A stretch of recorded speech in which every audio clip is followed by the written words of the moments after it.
Welcome to the third part of our 5-part series on investing in real estate with little to no money down. This week we're talking about partnering. So partnering is exactly what you think it is. It's when you partner up with another investor or property owner in order to share in the effort, the risk, and the reward of a potential real estate investment. So this is a great method to get into the real estate investing space with little to no money, because if you are able to analyze a deal, find a deal, or want to be part of a deal, but you don't have the money to do it 100%, or maybe you do have the money, but you just don't want to take on the full risk yourself, bringing in other people who are willing to spread the risk and spread the reward could be something that works out. So there's a few different ways that we invest in real estate, right? It could be flipping houses, it could be some kind of development project, it could be buying and holding, a rental property, it could be buying and holding a single family home, it could be buying a home that you live in and equity sharing with another person. So let's touch on a few of these. So let's say you wanted to fix and flip a property.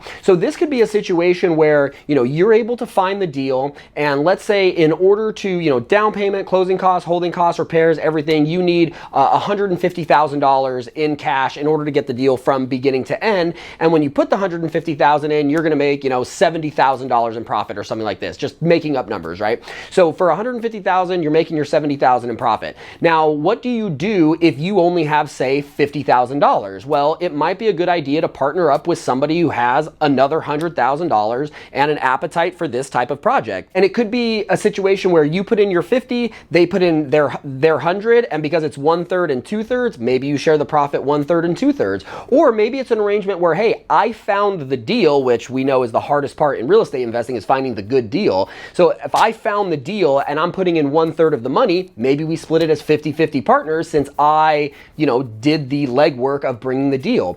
There could be another situation where maybe you put in a small amount of money but get a larger percentage of the reward than the amount that you put in. So let's say you put in 10% of the total cost needed to do the project. If you have construction experience, maybe you do some of the work. If you're doing a buy and hold investment, maybe you manage the property. Maybe you don't have 50% of the money. Maybe you don't have a percentage of the money, but you still find yourself in an arrangement where you're entitled to a larger percentage of the reward than percentage of money you're putting in, because you're bringing something else to the table, like finding the deal, maybe doing some of the construction. Maybe you have contacts for people who could do the work cheaper. For a variety of reasons, it might make sense for you and your partner to chop the rewards, a pro rata share or a dollar for dollar share of the money you put in. So that would be an example of, if you were going to do a flip property. So if you were going to buy and hold rental units, right? If you were going to buy some units, what might make sense is if you have experience, or if you have the time to, say, manage the property, or maybe you have some handyman skills, it could be a situation where it's like, hey, I'm going in on the deal, and maybe I don't have as much money as my partner is bringing in, but they're going to be a silent partner, and all they have to do is put their money in, and then you never have to deal with it, and I'll deal with all the tenant phone calls, and that they say tenants and toilets, right? All the headaches that comes with the property, any management needs, any handiwork that needs to be done at the property, I can apply my skills and my time in such a fashion that entitles me to a bit more reward than maybe the percentage of money I'm bringing in. So another option that you have with partnership is equity sharing. And what this might look like is this. So let's say I have the ability, I have the down payment money and the financial profile to get the ability to get a loan on a house.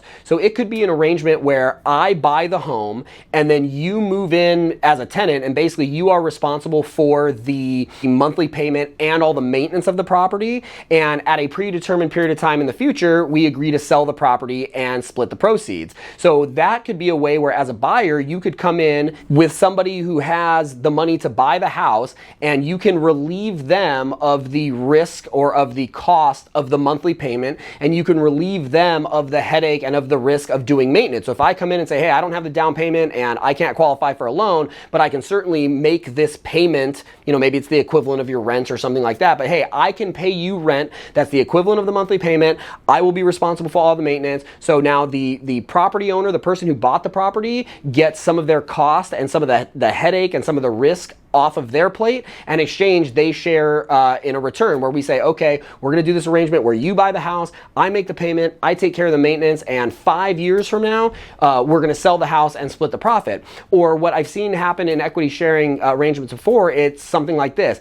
I buy the house, you make the payments and do the maintenance on it, and in 5 years, you'll have the first option to buy me out at the market value of that date. If not, I have the second right to buy. If you can't or won't buy me out, then I have the second right to buy you out. And if I can't or won't buy you out, then we agree to sell the property at market value and split the equity. So that's a way for a buyer that you can come in and not have to put any money down, not be on a loan, but you will just have your, your regular payment and be responsible for some maintenance. So you are coming in with some money and taking on some of the risk and some of the hassle and some of the headache. And if you're the person who's purchasing the property, it's great because all you have to do is execute on the purchase, and then someone else makes the payment and takes care of the maintenance on the property.